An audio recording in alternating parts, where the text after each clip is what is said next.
Hello and welcome back.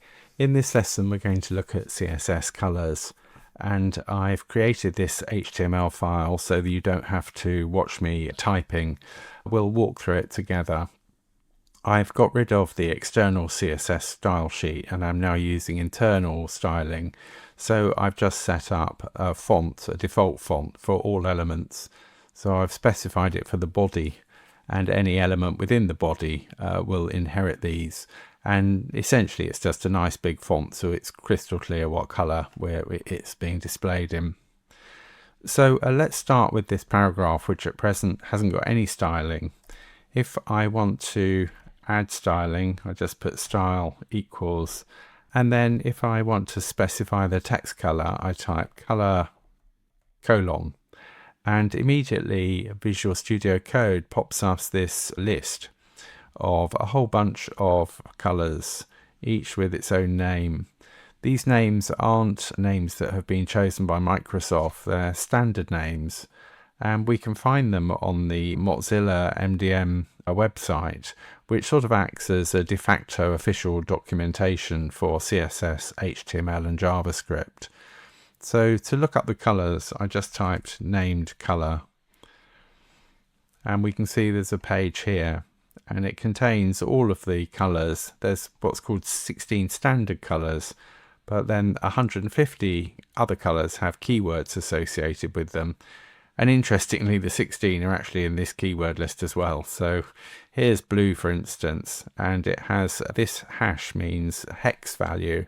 And so we've got the first two digits are the red value, the second two are the green, and the last two are the blue, so it's RGB.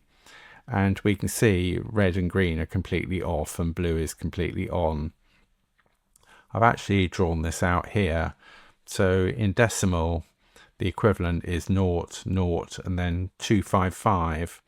And so in CSS files, you can either specify the color like this with a hash 0000FF, or you can type RGB 00255.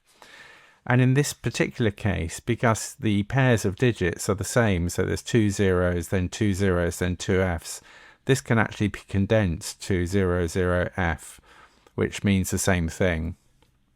So let's just return back to our file, and if I put colon again, it's going to prompt me if I type BLUE, so I can hone in on the color I want.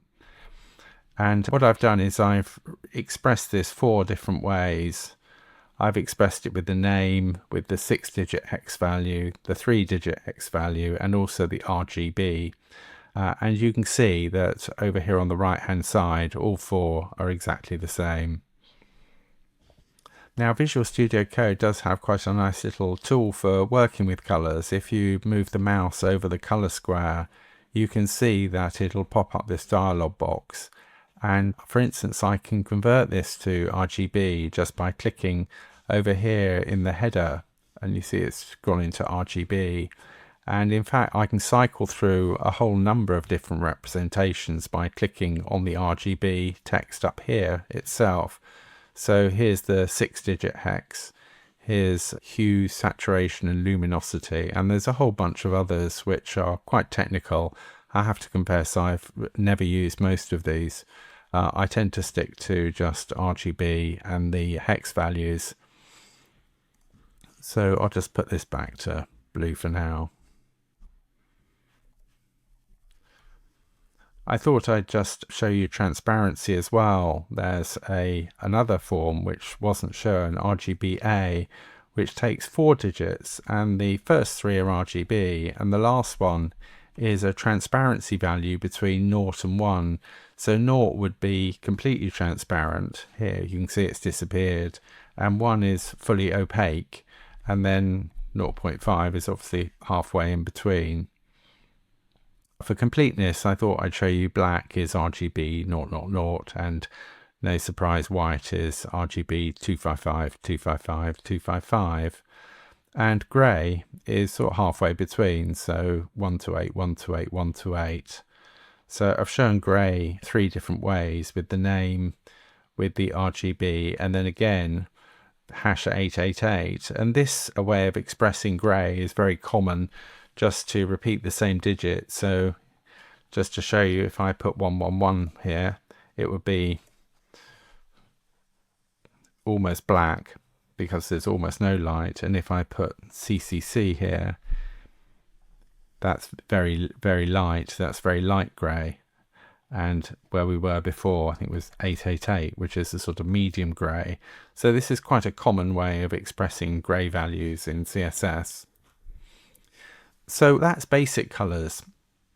When working in a large project, we wouldn't scatter the entire source code or all of our CSS files with colours like this. Instead, we would create name constants, and then we would refer to the constant names. So we're going to look at how to do that in the next lesson using a technique called CSS variables. So I'll see you there.